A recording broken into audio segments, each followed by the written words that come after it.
3 different Federal Deposit Insurance Corporation national surveys of unbanked and underbanked households, 3 different years, kept surfacing the same statistical anomaly. A subgroup the conventional banking model said should be financially invisible was holding cash week over week, paying for services and receiving mail at a rate the survey designers had not built a column to measure. That should not happen by chance. So I started digging, and what I found over the next 2.5 years was a parallel economy operating in plain sight across at least 4 American metros. Sourced to real documents, real rule numbers, and real people I could call back. The thesis I want you to hold in your head before I walk you through any of it is this.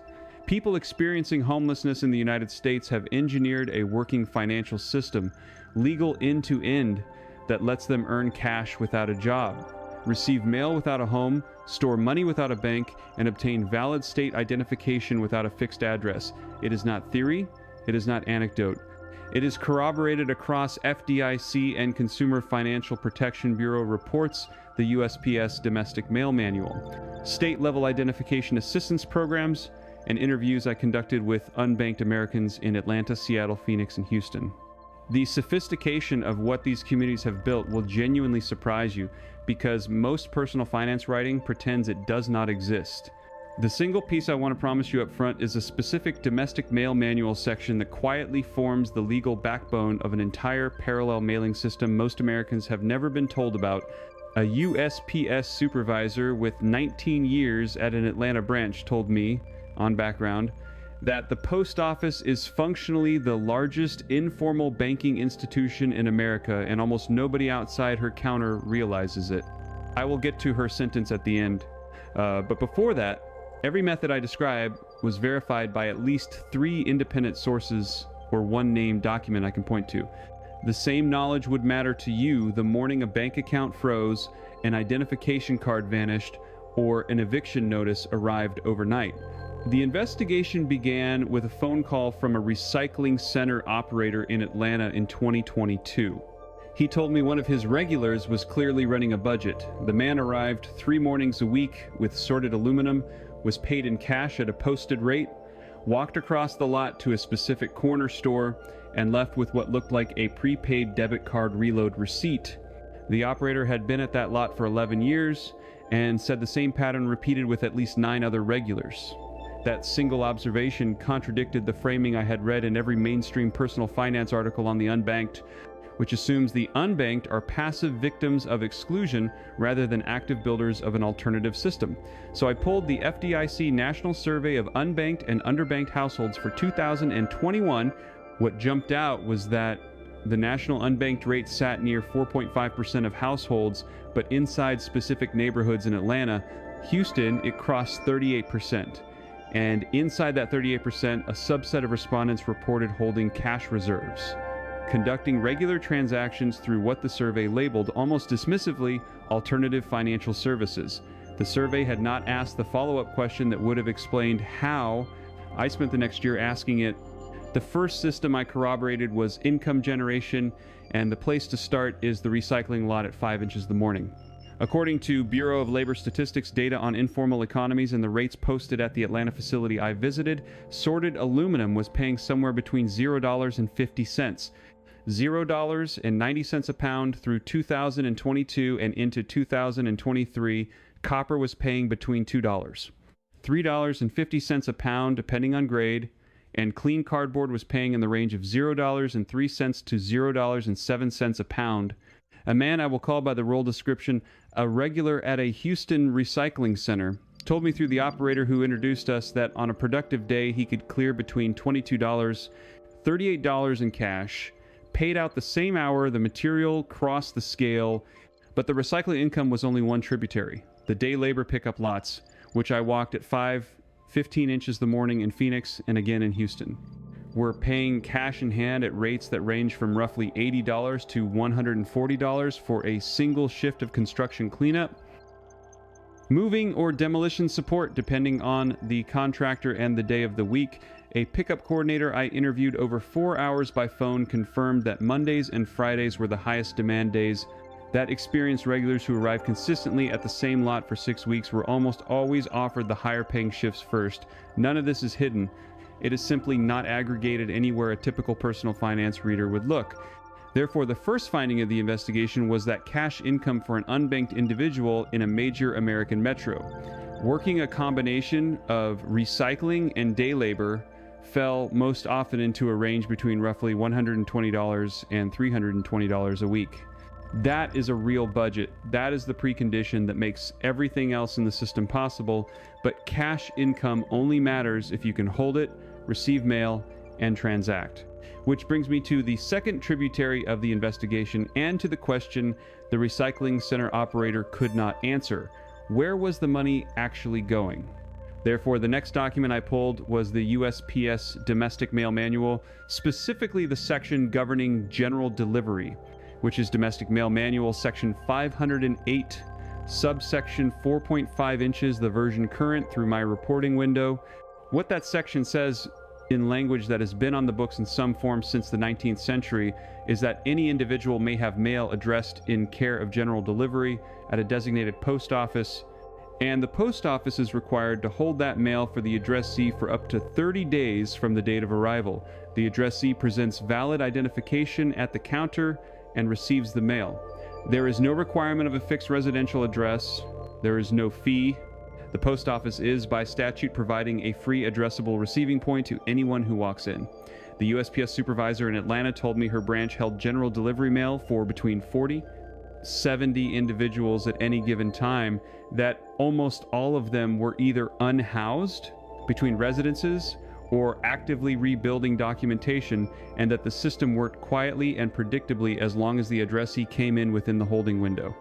That single rule, Domestic Mail Manual Section 508.4.5, is the legal basis for an entire receiving infrastructure that allows an unbanked, unhoused individual to receive a state identification card by mail, a prepaid debit card by mail, a Social Security replacement card by mail, a SNAP benefits letter by mail, and a paycheck from a day labor staffing agency by mail.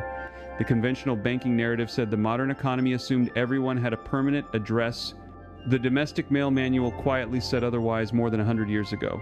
Now, if you are watching this thinking it could never happen to you, stay with me, because the part of what I found that matters most for you is what comes next. Picture the realistic scenario. A fraud flag freezes your primary checking account on a Tuesday morning. Your debit card stops working at the gas pump. The bank tells you the review will take 7 to 10 business days. Your direct deposit from work lands Friday and bounces back to your employer, and your landlord's autopay attempts the first of the month and fails. By the second week, you are receiving mail at an address that is functionally adversarial to you. The bills are arriving, but the money is not moving. What the records show is that you have 3 legal options that do not require the frozen bank to cooperate. The first is exactly the general delivery rule I just walked through. You may, this week, redirect critical mail to general delivery at a designated post office, present identification, and pick up time-sensitive documents in person on a 30-day rolling window. The second is a virtual mailbox provider, a category of legal mail handling services that scan incoming envelopes, let you view them through a phone app with monthly pricing that ranged in my reporting from roughly $10 to about $30 depending on volume. The relevant variable which a virtual mailbox storefront owner in Seattle was blunt about is that not every bank accepts a virtual mailbox address as a residential address on a new account application. And bank acceptance rates vary by institution, which is precisely the kind of friction point most personal finance articles skip. The third is the prepaid debit card category itself, which the CFPB documents in its reports on financial inclusion, which lets you receive direct deposit, hold a balance, and transact online without a traditional checking account. The fee structures on prepaid cards are the trap. A poorly chosen card can quietly drain a balance through monthly maintenance fees, reload fees, ATM withdrawal fees, inactivity fees, and the CFPB has published specific guidance on which fee categories to compare before choosing one. The point is not that you will need any of this tomorrow. The point is that the infrastructure exists, it is legal. The communities that have lived inside it for years have already field tested which providers work and which ones do not. Back to the investigation. The third system I corroborated was identification, and identification is the choke point that the conventional system uses. intentionally or not, to lock unbanked Americans out of every other tier of the economy. You cannot open most bank accounts without a state identification card. You cannot pick up general delivery mail without identification. You cannot enroll in SNAP in most states without identification. You cannot accept a day labor shift from a staffing agency that runs payroll on a card without identification. And yet, the standard application for a state identification card in most states asks for a residential address, which an unhoused individual does not have. The workaround is documented in state-level identification assistance program materials, which exist in some form in a majority of states, which I cross-referenced with caseworkers and DMV intake staff in 3 different states. The version that recurred most consistently was that the state identification card application permits a shelter address, a service provider address, or in several states, a general delivery address at a designated post office to satisfy the address field, and that fee waivers are available for applicants who can document indigent status through a participating service provider. Waiting periods varied. In one state, I documented a 4 to 6 week turnaround from application to mailed card. In another, it was closer to 10 days. The community archivist I spoke with in a mid-sized southern city pulled a folder of state identification assistance correspondence from the early 2000s that described the same workaround almost verbatim, which told me this is not new, it is simply not advertised. The finding was that the identification choke point is real but not insurmountable, and the path through it is paved with documented state programs that exist precisely. Legislators at some point decades ago recognized that excluding unhoused residents from identification was excluding them from everything else. The fourth system, and the one that I think will genuinely surprise the average viewer, is cash discipline, which is the protocol that determines whether all of the income, mail, and identification infrastructure actually translates into stability or evaporates inside a month. The conventional assumption is that an unhoused individual receiving cash income spends it immediately because they have no choice. The data tells a more interesting story when I cross-reference the FDIC survey results with notes from the day labor pickup coordinator.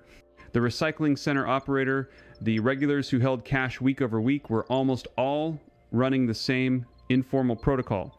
Income was split the same day it was received into 3 physical caches. A daily operating cash amount, usually between $8 and $15, was carried on the person. A weekly reserve, usually between $40 and $90, was held in a separate location.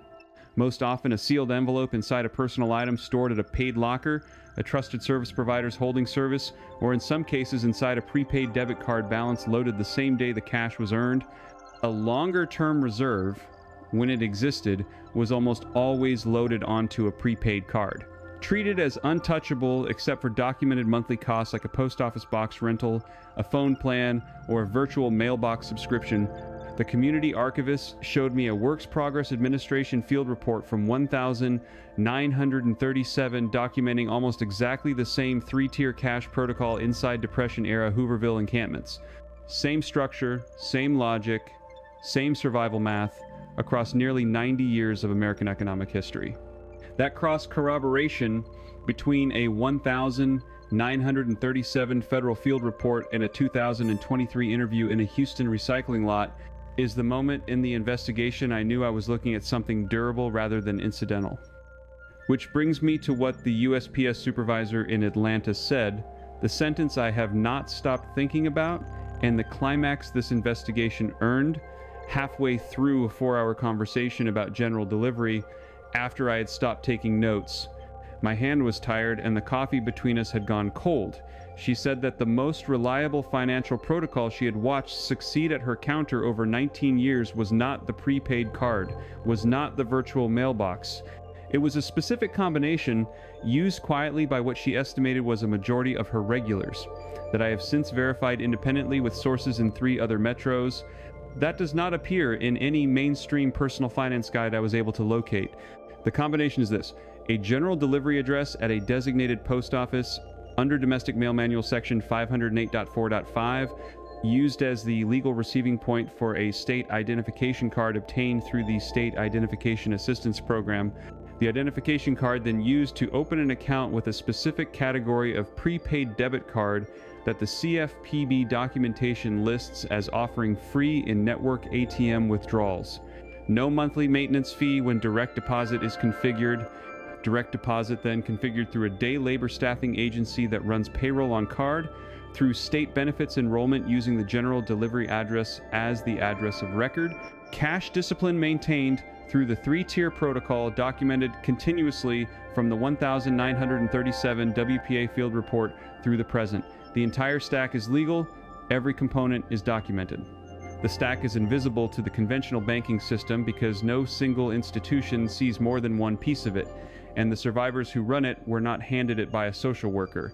They built it, refined it, taught it to each other in recycling lots and day labor pickups, general delivery counterlines, and preserved it across at least 3 generations of American economic exclusion.